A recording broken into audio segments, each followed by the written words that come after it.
Remembering Old Man Chicken today on The World. I'm Marco Werman. Poet Ocean Vuong came to the U.S. from Vietnam when he was 2. He remembers his first meal in America. We had KFC, which my family still calls to this day Old Man Chicken because of Colonel Sanders' face on the buckets. Plus, this Iranian in Toronto is not optimistic about improved relations between Iran and the West. I discovered when I was arrested in Iran at the age of 16 in 1982 that the world is a very difficult and cruel and violent place.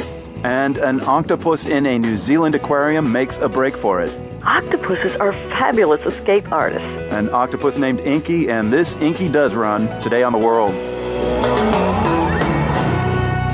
Thank you for being with us.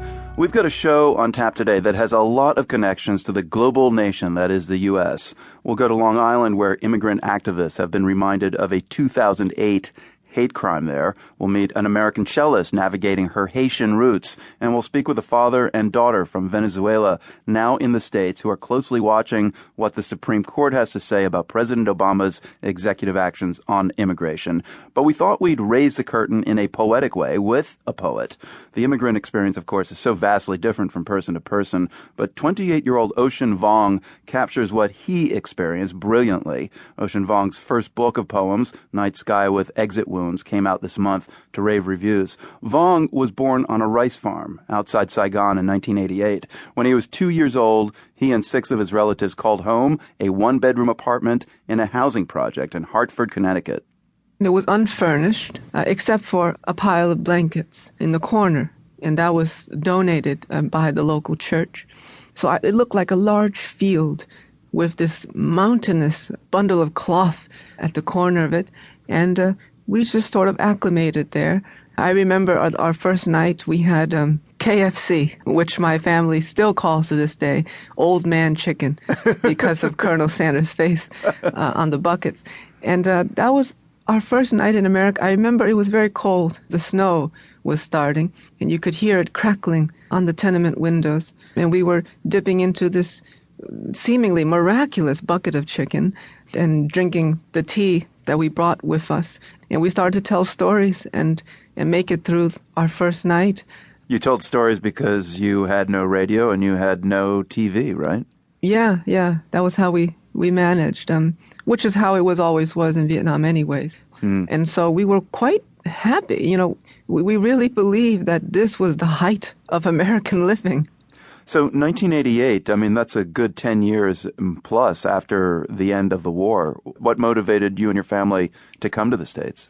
My grandfather is an American vet, and we lost track of him after the war. But he found us, and he helped sponsor us to America. Your relatives were unable to speak or read English, but you couldn't read Vietnamese either, right?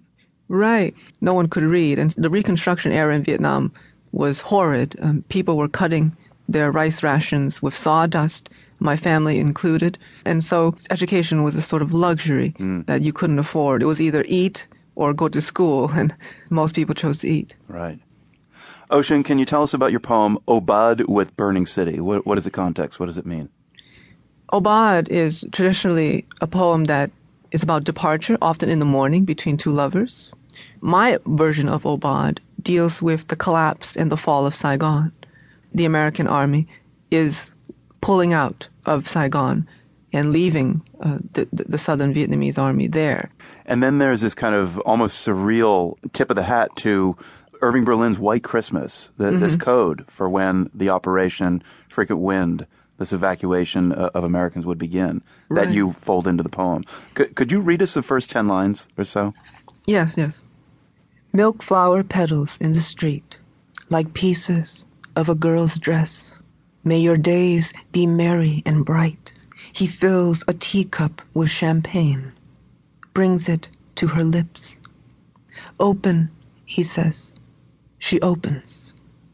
Outside, a soldier spits out his cigarette as footsteps fill the square like stones fallen from the sky. May all your Christmases be white as the traffic guard unstraps his holster. The kudos you're getting, Ocean, for your writing.